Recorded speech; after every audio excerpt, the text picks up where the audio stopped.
Are you the type of person that always has something to do? That somehow you procrastinate and things are delayed and you still have to do those things? But on the other hand, you do love the rush of all the things you have to do with a timeline. And that's why sometimes you are procrastinating. Now the question is, what if you could create that rush so that you can maximize procrastination and creativity? Let's stay with me. My name is Alain Faber and welcome to my channel.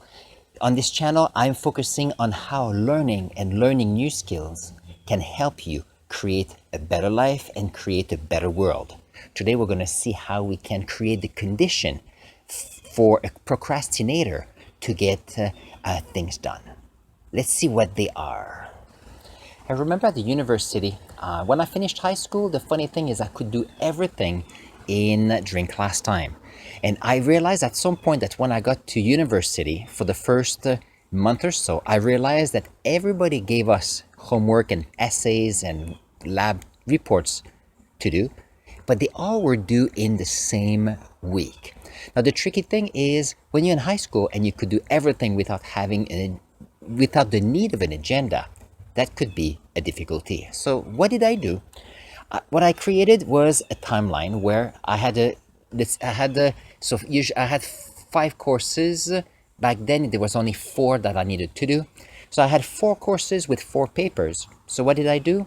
I planned to complete 1 paper per week. So I changed the timelines so that for after week 1, there was a timeline for project 1, for week 2, a timeline for project 2, and so on.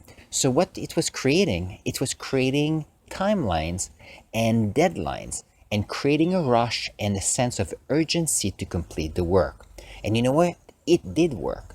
Because when you procrastinate, because you say, oh, I have lots of time, but at some point you come up to a point where there's no time, but there's too much to do, it can be very stressful. On the other hand, if you are planning the things you have to do, creating urgency intentionally, you can actually create those rush to get things done. And that's what I did. You create timelines. So I had a paper, finished it, put it on the shelf.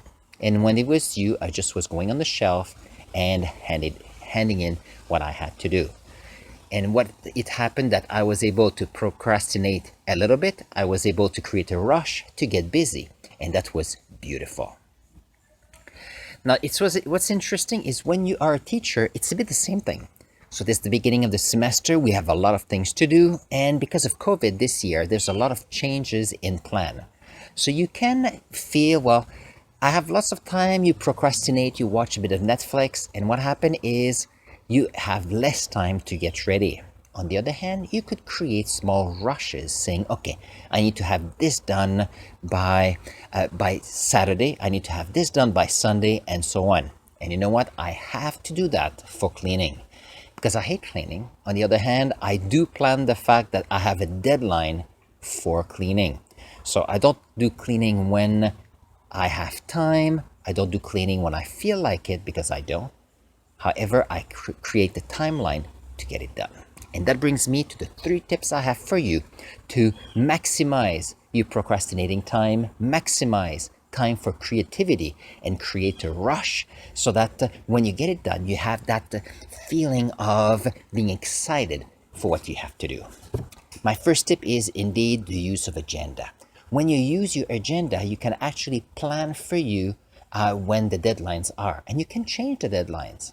So if you have something due next week, let's say today is Monday, you have 10 days to do it, so it's due not this coming Friday, but the following Friday. Change the deadline. There's no reason why you cannot put it on the Wednesday of next week or even the Monday, or put it for Friday this week. So what happened is you're creating timelines, deadlines, and by creating those, you're creating the rush needed and for you to get going. And that's interesting.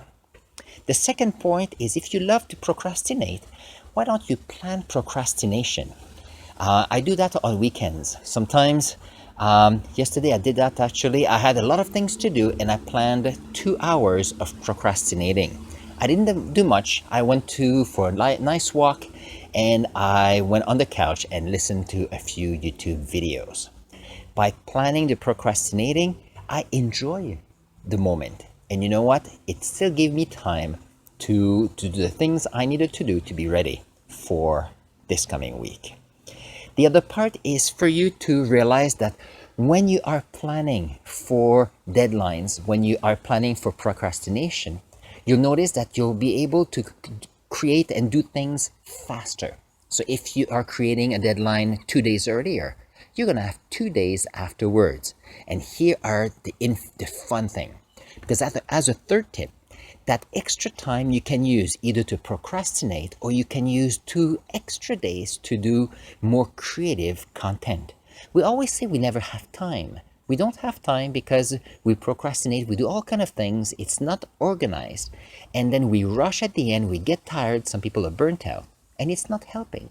On the other hand, if you are creating a healthy plan, if you can get it done, and you have extra time because you're creating time by shortening the deadlines, you'll notice that you have more time to create, do projects that you love, and you'll get excited and have more energy to do what counts for you to become a better person and make the world a better place.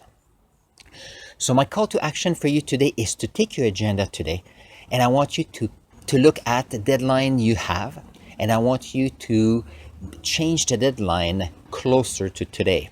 So if you have a deadline for Friday of this week, I want you to see if you can make the deadline for Thursday so that you can shorten the time and create that an urgency so that if you're a procrastinator, you'll feel a rush of getting it done.